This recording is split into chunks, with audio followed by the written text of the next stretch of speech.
इसमें हम बता देते हैं, जिसके पास किताब ही नहीं है वो अभी समझ जाएगा। भारत का राष्ट्रीय गान बाबू जन गण मन। क्या है? जनगण अधिनायक की जय, अधिनायक की जय। भारत का राष्ट्रीय गान की रचना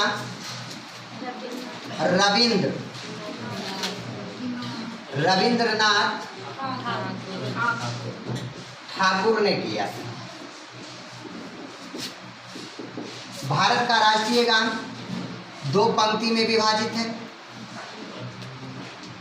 भारत के राष्ट्रीय गान में कितना पंक्ति है जी? 2 पंक्ति है। भारत के राष्ट्रीय गान 2 पंक्ति है, तो इसमें प्रथम पंक्ति मान लेते हैं और यह कौन सा पंक्ति है? दूसरा पंक्ति है। प्रथम पंक्ति को गाने में 20 सेकेंड लगता है और प्रथम पंक्ति को ही राष्ट्रगान की मान्यता दी गई है। राष्ट्रगान की प्रथम पंक्ति को ही बाबू राष्ट्रगान की मान्यता दी गई है, लेकिन दूसरे पंक्ति को राष्ट्रगान की मान्यता नहीं दिया गया। राष्ट्रगान को सर्वप्रथम कब गाया गया था? 27 दिसंबर 1911। सबसे पहले एकदम ठेठ भाषा में देखिए, 27 दिसंबर 1911 कलकत्ता अधिवेशन में, कोलकाता अधिवेशन, कोलकाता अधिवेशन में गाया गया था। तो कोलकाता अधिवेशन किसकी अधिवेशन थी? तो कहिएगा कांग्रेस के अधिवेशन में। कांग्रेस, ऐसे भी सुधार सकते हैं इसको। राष्ट्रीय गान को सर्वप्रथम कांग्रेस के कोलकाता अधिवेशन में 27 दिसंबर 1911 ईस्वी को गाया गया था, जिसकी अध्यक्षता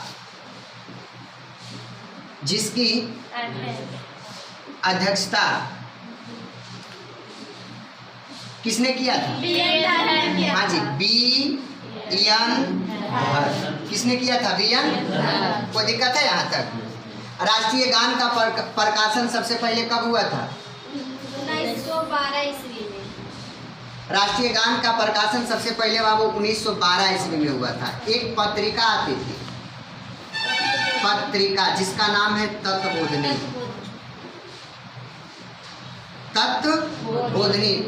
पत्रिका में, और यह तत्वबोधिनी पत्रिका की रचना बाबू रविंद्रनाथ ठाकुर ने किया।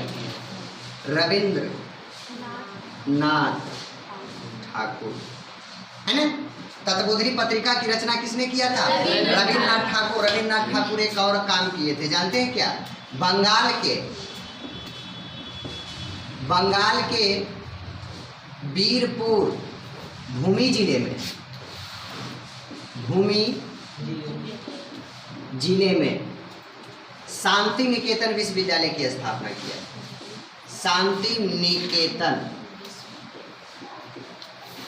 विश्वविद्यालय की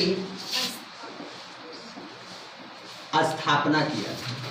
और शांति निकेतन विश्वविद्यालय की स्थापना किसने किया था? रविंद्रनाथ ठाकुर। कहाँ? बंगाल के वीरपुर भूमि जिले में। और इसका कुलपति मतलब समझते हो? प्रधानाध्यापक, भारत के वर्तमान प्रधानमंत्री होता है। भारत के वर्तमान प्रधानमंत्री जैसे कहेगा कि वर्तमान समय में शांति निकेतन विश्वविद्यालय की कुलपति कौन है, तो क्या बोलिएगा? श्री नरेंद्र मोदी। जी हाँ। अब कहेगा कि नरेंद्र मोदी कौन है, तो बल हम लोग जानते हैं, क्या जानते हैं कि शांति निकेतन विश्वविद्यालय का कुलपति जो होता है वह भारत का प्रधानमंत्री होता है। इसलिए हम कह सकते हैं कि शांति निकेतन विश्वविद्यालय के, अगर पूछेगा कि शांति निकेतन विश्वविद्यालय के प्रथम कुलपति कौन थे, तो भारत के प्रथम प्रधानमंत्री कौन थे? पंडित जवाहरलाल। शांति निकेतन विश्वविद्यालय के प्रथम महिला कुलपति कौन थे? तो श्रीमती इंदिरा गांधी, क्योंकि भारत के प्रथम महिला प्रधानमंत्री वही थी। उसके बाद तीसरी क्वेश्चन आएगी कि भारत में शांति निकेतन विश्वविद्यालय के वर्तमान कुलपति कौन है, तो श्री नरेंद्र मोदी। यहाँ तक कोई दिक्कत है? समझ गए? अब देखिए, जनगण मन को 1919 ईस्वी में अंग्रेजी में अनुवाद किया गया। अंग्रेजी में अनुवाद, तो इसका शीर्षक क्या था जानते हैं? हाँ, मॉर्निंग सॉन्ग ऑफ इंडिया, है ना। 1919 ईस्वी में जन गण मन को बाबू अंग्रेजी में अनुवाद किया गया, जिसका नाम है morning song of India. Morning song of India. अब देखिए राष्ट्रगान को, अब देखिए हम लोग अब लेते हैं, ये तो स्थापना हुई इसकी क्या हुई स्थापना। अब राष्ट्रगान को बाबू राष्ट्रगान के रूप में कब चुना गया, बोलिए। 24 जनवरी 1950। राष्ट्रगान के रूप में चुना गया 24 जनवरी 1950, है ना। 1950 को बाबू राष्ट्रगान के रूप में चुना गया। राष्ट्रगान को बाबू भारत का पिता बोला जाता है। राष्ट्रगान को क्या बोला जाता है, भारत का पिता। तो इस हिसाब से बाबू राष्ट्रीय गीत को भारत का क्या बोला जाता है, माँ। क्या बोला जाता है, माँ। देखिए राष्ट्रगान में सबसे पहले राज्य का नाम पंजाब आता है, और बाद में क्या आता है, ये सबसे पहले आता है, और बाद में पंजाब, सिंध, गुजरात, मराठा, दलगिल, उचकल, बंग। तो सबसे पहले आता है पंजाब, और बाद में क्या आता है, और इसमें एक और राज्य है जिसका नाम सिंध है। क्या है, सिंध कहाँ पड़ता है जानते हो, पाकिस्तान में। पाकिस्तान में। तो सिंध पर एक आपत्तिजनक टिप्पणी की गई, है ना। अब टिप्पणी क्यों ना किया जा सके, क्योंकि सिंध बाबू जब हमारा देश आज़ाद हुआ सन 15 अगस्त 1947 ईस्वी को, है ना, तो भारत और पाकिस्तान के बीच रेड क्लिफ रेखा पार दिया गया। एक रेड क्लिफ नामक अंग्रेजी वैज्ञानिक ने भारत और पाकिस्तान के बीच रेड क्लिफ नामक रेखा क्या किया, डाल दिया, जिसके अनुसार भारत की संपूर्ण संपत्ति का 20% हिस्सा जो है पाकिस्तान को दे दिया गया, और 80% हिस्सा किसको दिया गया, भारत को दिया गया। अर्थात उस समय भारत के प्रथम प्रधानमंत्री श्री पंडित जवाहरलाल नेहरू बने, और पाकिस्तान के प्रथम प्रधानमंत्री मोहम्मद अली जिन्ना बना, है ना। और जब भारत और पाकिस्तान का बंटवारा हुआ तो सिंध कहाँ चला गया, पाकिस्तान चला गया, जिसके कारण से सिंध के नाम पर बाबू एक आपत्तिजनक टिप्पणी की गई कि अगर हमारे देश में सिंध है ही नहीं, है ना, हमारे देश में क्या है, सिंध है ही नहीं, तो राष्ट्रगान में सिंध कहाँ से आया। लेकिन सुप्रीम कोर्ट ने इसे क्या कर दिया, खारिज कर दिया कि नहीं, यह क्या है, रहेगा। क्यों रहेगा, क्योंकि बाबू जब हमारा देश आज़ाद हुआ था तो आज़ादी के समय लड़ने आज़ादी मिलने के बाद में भारत और पाकिस्तान का बंटवारा हुआ जी, क्योंकि आज़ादी जब मिली उसके बाद भारत पाकिस्तान का बंटवारा हुआ। आज़ादी में बाबू लड़ने के लिए भारत और पाकिस्तान दोनों एक ही देश था। पाकिस्तान शब्द का प्रतिपादन चौधरी रहमत अली ने किया था। किसने किया था, चौधरी रहमत अली ने। अब देखिए रविन्द्रनाथ ठाकुर के पिता का नाम देवेंद्रनाथ ठाकुर थे। देवेंद्रनाथ ठाकुर, या तो फिर टैगोर बोला जाता है, या भारत के प्रथम स्नातक थे। क्या थे, भारत के प्रथम स्नातक। और इनके दादा का क्या नाम था जानते हैं आप लोग, द्वारिकानाथ। क्या था, द्वारिकानाथ।